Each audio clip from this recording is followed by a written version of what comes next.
In this video, I'll guide you through how to add page number in Canva. If you find this useful, then please consider subscribing and like this video. First, open Canva editor and then click on Elements. Now search for shape and drag and drop the shape which you like. To change the color of your shape, first you click on it and then click on this color. Now choose your new color. Then resize it and set the new position. Now click on text and click on this text style. Now set your number and drag and drop it over your shape and resize it and change the color of your text.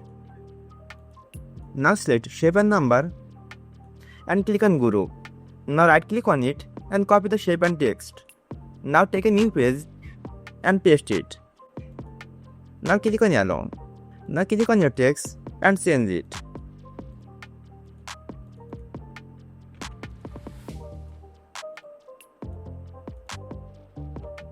By following this easy tutorial, you can easily add page number in Canva.